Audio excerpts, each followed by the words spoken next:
Before we dive into this latest sci-fi epic, drop a quick hi in the comments. It may seem small, but trust me, it really helps YouTube share this story with more sci fans like us. I'd love to see who's watching. The silence on the bridge of the G.T.A.S. Invictus, a Galactic Terran Alliance dreadnought, was a deceptive calm. The hum of life support, the soft clicks of consoles, the steady pulse of the graviton drive. These were the constants, not the absence of alarm that had defined the past 3 rotations in the Osiris sector. It was a tense stillness, a held breath rather than true peace. Commander Jennifer Rostova stood at the forward viewport, her reflection a faint outline against the Serpent's Eye Nebula's swirling colors. Her dark uniform, sharp creases highlighting the silver bars of her rank and the crimson of the 7th Fleet, seemed too structured against the fluid backdrop of space. 40 standard years had etched experience onto her face, from a green ensign dodging plasma in the Belt Wars to commanding this behemoth. Empires had risen and crumbled in her sight, species bloomed and vanished. But the Xylos Collective, they were an anomaly. Their arrival wasn't heralded by conquering fleets. They had insinuated themselves, first as refugees from a dying star, then as traders, then settlers. Only when their tendrils of colonies spanned a dozen systems did their horrifying truth emerge. A hive mind driven by an insatiable hunger to consume and convert biomass, twisting worlds into nutrient-rich spawning grounds. Their vessels weren't forged of metal but grown from chitin and bioluminescent sinew, spitting corrosive spores and guided by swarms of living missiles. Commander, Lieutenant Commander Michael Thorne, her executive officer, spoke from the command chair, his voice a steady counterpoint to the rising tension within him. Long-range sensors are picking up anomalies near the Kepler-186f jump point. Multiple energy signatures, non-alliance. Rostova remained at the viewport. Define anomalies, Michael. High-energy blooms consistent with unscheduled warp transitions. Too many, too fast.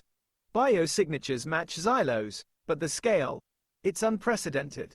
Scan intensity, off the charts, Commander. They aren't trying to hide. Rostova finally turned, her grey eyes sharp and focused. So, the quiet ends. Tactical display, main screen. Bring us to condition red. Alert the fleet. Spool up the primary fusion cannons. I want shields at maximum reinforcement.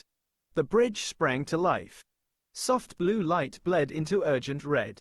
Muted but insistent klaxons pulsed through the ship. Officers moved with practiced precision, their voices a controlled harmony of commands and confirmations. The main screen flickered, resolving into a tactical map of the Kepler system. Near the shimmering distortion of the jump point, tiny, hostile icons blossomed. Dozens, then hundreds. These weren't mere ships. They were living vessels, pulsating organic nightmares ranging from wasp-like scouts to behemoths that dwarfed Alliance cruisers. Report. Rostova's voice cut through the rising tension, sharp and commanding. Fleet status. Battle Group Sigma responding, ETA 12 minutes. Battle Group Gamma, 20 minutes, the communications officer reported. Local defense platforms on Kepler-186f prime are active and firing. Enemy composition analysis. Majority appear to be Harvester-class cruisers and Plague carriers, the tactical officer replied, highlighting clusters of icons. But we're detecting at least 5 Gorgon-class bio-dreadnoughts. Commander, that's more than we've ever encountered in one place. 5 Gorgons. Each a living fortress capable of birthing thousands of smaller bioships and unleashing planet-cracking streams of enzymatic acid. A cold knot of dread tightened in Rostova's stomach, an old fear she rarely acknowledged. This wasn't a raid. This was an invasion. Kepler-186f prime, a vital agri-world and strategic hub, was the target. Michael, Rostova said, her voice low but carrying across the bridge. Order all fighter wings to launch immediately. Priority targets, plague carriers. We need to thin out their swarm screen before the Gorgons get within effective range of the planet. Aye, Commander. Launching Vipers and Raptors. Deep within the Invictus's cavernous launch bay, Lieutenant Kevin Lee secured himself in the cockpit of his Viper Mark 9 interceptor, designation Raptor 7. The air smelled faintly of ozone and recycled air. His gloved hands moved with practiced ease over the pre-flight checklist, muscle memory honed through countless drills. But this was no drill. The tremor vibrating through the deck plates, the urgent chatter on the squadron comms, this was real. All Raptor pilots, check in, crackled the voice of squadron leader, Major Ashley Rostova, Commander Rostova's niece, call sign, Valkyrie, in his helmet receiver. Raptor 2, green. Raptor 3, green. Raptor 7, green, Kevin replied, his voice steadier than his nerves. Barely 6 months out of the academy, he was assigned to the prestigious 7th Fleet. He had dreamed of this, of defending the Alliance, of the thrill of space combat. Now, staring at the launch tube doors, the reality felt suffocating. All right, Raptors, Valkyrie continued, her voice sharp and commanding. Listen up. Xylos swarm is thick out there. Primary targets are the plague carriers, big, ugly sacks spewing fighter drones. Stay tight, watch your 6, and conserve your missiles until you have a confirmed lock. Weapons free on my mark. Launch sequence initiated. A powerful magnetic field locked onto Raptor 7, pulling it forward into the launch tube. Kevin took a steadying breath, gripping the control stick. The countdown echoed in his ears. 3, 2, 1, launch. Acceleration slammed him back into his seat. Stars blurred into streaks of light. He burst from the Invictus into the chaotic ballet of battle. Space here wasn't black. It was a canvas splashed with the incandescent lances of particle beams, the blossoming fireballs of intercepted torpedoes, and the eerie green glow of Xylos bioluminescence. Hundreds of Alliance Vipers and Raptors surged forward, forming attack formations. Ahead, the Xylos swarm was a terrifying spectacle, a writhing, pulsing cloud of chitinous shapes, blotting out the stars. Smaller biofighters, like iridescent insects, detached from the larger carriers, swarming towards the Alliance fighters. Engage! Weapons free! Valkyrie ordered. Kevin thumbed the fire control, selecting his twin laser cannons. A Xylos drone, shaped like a barbed arrowhead, jinked into his targeting reticle. He squeezed the trigger. Emerald bolts of energy stitched across space, impacting the drone's carapace. It shuddered, then exploded in a shower of green core and fragmented chitin. First kill. No time for triumph. 2 more drones peeled off from the main swarm, vectoring towards him. Kevin threw his Viper into a sharp roll, G-forces pressing against him. Laser fire sizzled past his canopy. He countered with a burst from his own cannons, vaporizing one attacker. The other swept past, attempting a loop to get on his tail. Raptor 7, you've got a bogey on your 6. Called Raptor 4. Trying to shake him. Kevin grunted, pushing his engines to the max, weaving through the debris of a destroyed Alliance frigate. The Xylos drone stayed glued to his tail, its bioplasma weapon spitting corrosive green globules that sizzled dangerously close. He needed a clean shot.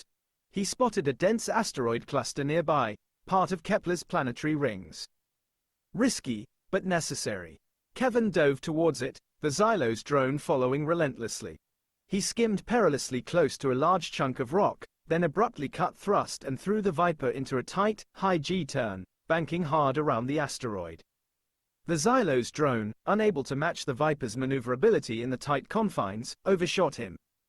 For a split second, Kevin had a clear view of its pulsating underbelly. He locked on with a heat-seeking missile. Fox 2, he yelled, punching the release. The missile leaped from its pylon, trailing white smoke, and slammed into the drone. The resulting explosion illuminated the asteroid's pitted surface. Kevin let out a shaky breath, his heart pounding against his ribs. Nice flying, Raptor 7, Valkyrie's voice cut in, calm despite the chaos. Now form up on me. We pushing through to the carriers. Kevin reoriented himself, finding Valkyrie's wing amidst the swirling dogfight. The scale of the battle was staggering. Alliance cruisers exchanged broadsides with Xylos harvesters, shields flaring under the onslaught. Explosions blossomed silently, debris fields growing with each destroyed vessel. Below, the atmosphere of Kepler-186f prime burned where Xylos ordnance had slipped through the planetary defenses. This wasn't just a battle. It was the defense of a world. And it had only just begun. Aboard the Invictus, Commander Rostova watched the tactical display, her face an impassive mask, betraying none of the churning calculations within. The fighter screen was doing its job, intercepting swarms and inflicting damage on the plague carriers, but the sheer number of Xylos vessels was overwhelming. Battle groups Sigma and Gamma had arrived, adding their considerable firepower to the fray, but the 5 Gorgon bio-dreadnoughts were now lumbering towards orbital insertion, shrugging off torpedo hits and laser barrages like pebbles hitting mountains. Shield status on the orbital platforms? Rostova asked. Platform Delta is down to 40%, the tactical officer reported grimly. Platforms Gamma and Epsilon are holding, but taking heavy fire from 2 Gorgons. Enemy vector? The lead Gorgon is adjusting course. Target? Invictus. A ripple of tension went through the bridge crew. Taking on a Gorgon head-to-head was madness. They recognized the flagship, Michael Thorne murmured, his knuckles white where he gripped the armrest of his chair. They want to decapitate the command structure. Rostova's eyes narrowed. A direct confrontation was suicide, but retreat meant sacrificing Kepler-186f prime. There had to be another way. Her gaze drifted to the Serpent's Eye Nebula, its swirling gases rich in volatile elements and unstable gravimetric fields. An idea sparked, desperate and dangerous. Michael, she said, turning to her XO. What's the structural integrity reading on the derelict O'Neill cylinder near grid sector 7? Thorne looked momentarily confused, tapping commands into his console. The old, Starhaven, colony? Abandoned 50 years ago after the mining accident. Structural integrity is minimal, Commander. It's unstable, riddled with micro-fractures. Perfect, Rostova declared. Helm, plot a course. Maximum speed towards Starhaven. Communications, signal battle groups Sigma and Gamma. Execute plan, Shatterpoint. They'll know what it means. Plan Shatterpoint was a high-risk contingency, designed for precisely this kind of asymmetrical engagement.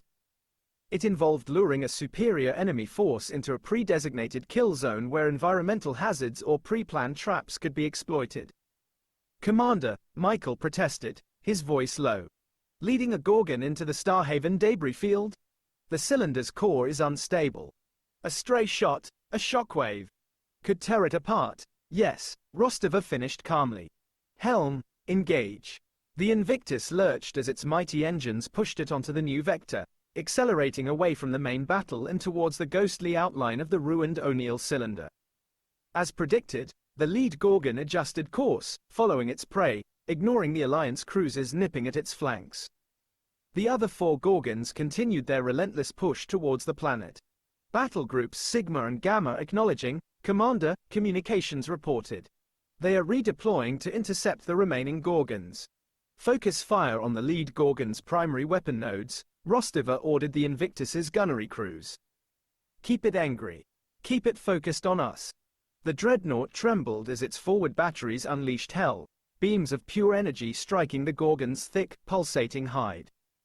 Chunks of bio-armor vaporized, greener core spraying into the void, but the creature barely slowed.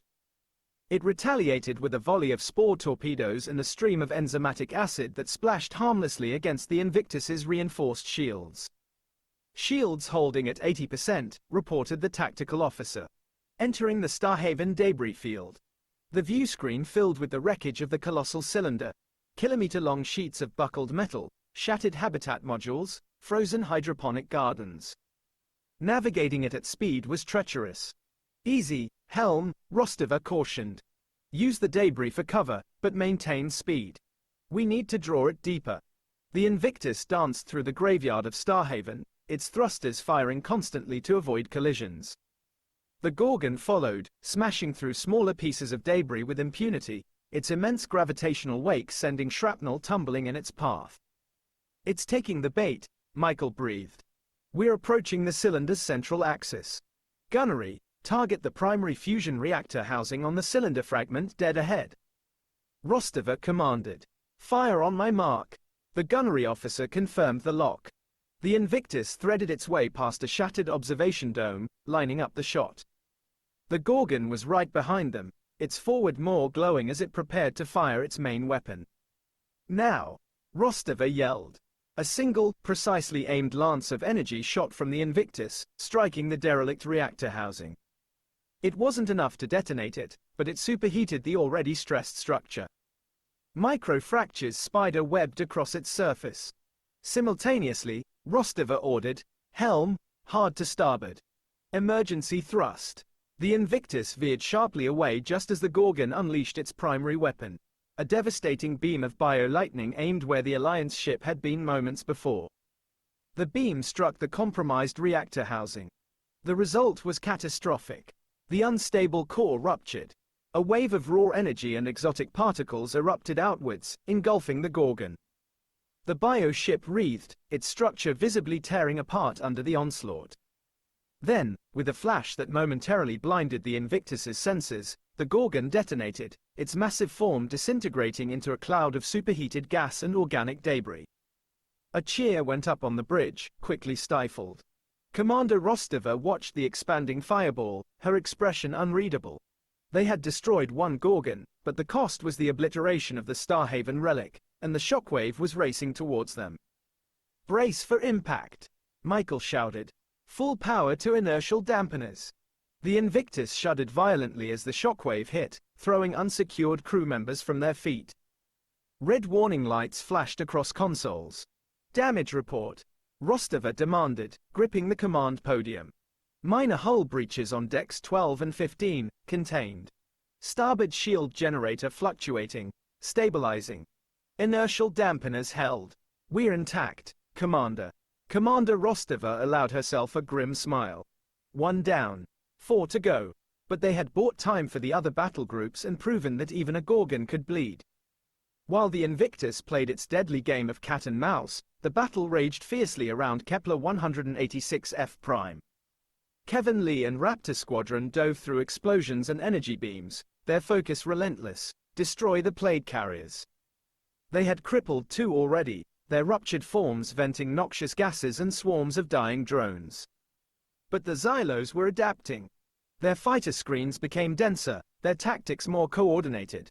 Raptor Wing lost 3 pilots in quick succession, caught in coordinated crossfire or overwhelmed by sheer numbers. "Valkyrie, this is Raptor 2. I'm hit. Engines failing. Punch out. Raptor 2, punch out." Rescue teams notified. Major Rostova's voice remained steady, but Kevin could hear the strain. Kevin gritted his teeth, evading a spread of spore projectiles. He saw Raptor 2's cockpit eject, a tiny lifeboat tumbling through the chaos, before the crippled Viper exploded. Survival pods had locators, but in a furball like this, rescue was far from guaranteed. Fear, cold and sharp, pricked at him again. He pushed it down, focusing on the target display. Another plague carrier loomed ahead, protected by a dense cloud of drones. "Raptors, form attack vector Delta," Valkyrie ordered. "Weapons tight until we breach their screen. Let's make this count." They accelerated, Vipers forming a tight wedge. Laser fire converged on their shields, which flared and flickered under the impacts. Kevin focused on Valkyrie's ship, matching her movements precisely. They punched through the drone screen, cannons blazing, clearing a path. "Target acquired. Launching ordnance," Valkyrie announced. Kevin lined up his shot, targeting the carrier's bulbous spore generation sacs. "Raptor 7, Fox 3. He unleashed his remaining pair of heavy plasma torpedoes. Several other Raptors fired simultaneously. The torpedoes streaked towards the carrier. Xylos point defense spores intercepted a few, but most found their mark. Explosions ripped across the carrier's flank. It convulsed, venting atmosphere and biomass. A cheer went up on the squadron channel, but it died quickly.